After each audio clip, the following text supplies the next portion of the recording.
There's one thing that I can't stand.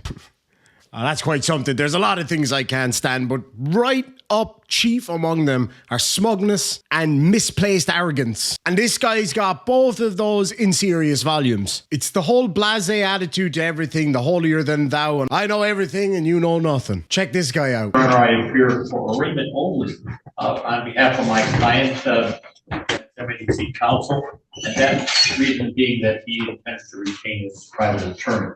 Please state your name, sir. Jonathan Reeves. All right, and so today's the date scheduled for the arraignment pretrial in this matter, and sir, have you been here before? Yes, and so what were you here for? Yes. Serving the peace. Currently on probation or anything? No. That case was completed, is that correct, sir? Yes. Okay. And are we continuing with the arraignment and then you want to retain counsel for the pretrial? That's correct, Your Honor. We're asking for adjournment of the pretrial and we're ready to arraign him today. He's allowed me to do that, representing in that aspect. If the court pleases, if not, we can adjourn the whole thing. Well, no, we're going to continue with the arraignment, but sir, it's been 2 months and you haven't retained counsel before now? No. Okay. Just for clarity, Your Honor, that when you presented the paperwork to fill out for court-appointed counsel and his advice of rights, although I did advise him orally of his advice of rights, he did not choose to sign the paperwork or completely fill it out because he didn't agree with a lot of the things that are on that paperwork. So he's not applying for court-appointed counsel. He wants to retain his own attorney. Is that correct, sir? Correct, sir. Okay, but you also didn't want to sign your advice of rights either. Correct. Sir, the advice of rights is a document that shows that you have been informed of your rights in a criminal matter. Okay, I'm aware. I did not agree with section 12 and I did not want to sign it. Section 12 is telling you what it says: federal law and or state law may prohibit you from possessing or purchasing ammunition or a firearm, including a rifle, pistol, or revolver, if you are convicted of a misdemeanor crime of violence and you are a current or former spouse, parent, or guardian of the victim, you share a child in common with the victim, you are or were cohabitating with the victim as a spouse, parent, or guardian, or you are or were involved with the victim in another similar relationship. That's just stating what federal and or state law may prohibit someone from doing if you're convicted of a misdemeanor crime of violence, which you're not charged with one of those. So it's something that's required to be on the advice of rights form, sir. So you don't necessarily have to agree or disagree with it. That's just stating what federal or state law may prohibit someone from possessing if you're convicted of a misdemeanor crime of violence. And they tried to explain that to me, but I still did not agree with it and I chose not to sign it. Okay. Well, I'm hoping going forward to discuss that with his private attorney and then make sure that he understands all of his options in this case, including all of his constitutional rights. Like, whether you agree with it and sign it out of agreement or not, it's still your advice of rights. So it's just a piece of paper explaining to you what those mean. It doesn't mean that you have to even understand them, but just sign it to show that you have been provided those advice of rights. And have you already been in contact with attorneys, sir? So as to see who it is you're going to be retaining? No, not this time. Okay. So one question I have then, sir, is if you want to retain counsel, why haven't you made steps to retain counsel up until now? When you've had notice for 2 months of this matter. Well, actually a month since you received the summons. I haven't had the funds to make that happen at the moment. Okay. I've been working a new job I've only been at for a couple months. He's working now, Your Honor, full time as district manager for Taco Bell.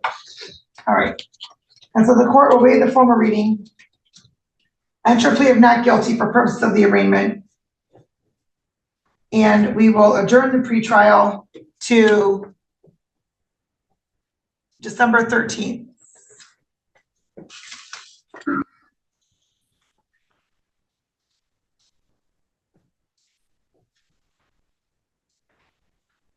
At 9 a.m.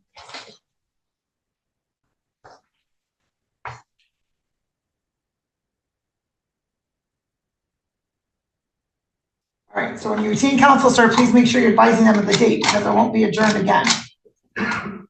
All right, and so as to bond. Your Honor, my client tells me he's not on probation or parole presently. I've told you about his full-time employment. Your Honor, he has joint custody. Yes, yeah, joint custody of his three children, and he's supporting them, Your Honor. And he's on is it a court order child support? Yes. So, Your Honor, he's not a flight risk. This is not being a crime of violence. He's very interested in defending himself in this matter, maintaining his innocence. He is going to timely get a lawyer for next time. Is that correct, sir? That I represent myself. Okay. These charges I feel are ridiculous, and talk about the facts. Court and my time. Not talk about the facts of the case, but we're going to be back on 13th, Your Honor. So we ask the court to consider a personal bond in this matter, or bond he could reasonably expect to post. Okay, and so the matter that you had before this court, you successfully completed probation on disorderly conduct. Was that reduced from something else? Yeah. What was it reduced from? Originally, she was trying to charge me with domestic violence. Okay, the name sounded familiar. That's why that seemed familiar. So, is there a Third Circuit Court matter? I'm sorry? Is there a Third Circuit Court matter regarding any parenting time, custody, anything like that? No. No. There's an order of custody? Yes, I have my children 3 days a week, and she has them the other 4. Okay. And so how do the parenting time exchanges go? Normally, if it's a weekday, I drop the children off at school. She picks them up from school or lab. And then same thing with her. On the couple days a week that we do meet in person, we meet at every police department. Which is where this allegedly takes place. All right. So the court's going to order a $5,000 personal bond not to possess and consume any alcohol or drugs unless prescribed, and I'm going to indicate no assaultive, threatening, harassing, intimidating contact with Miss Courtney Reeves.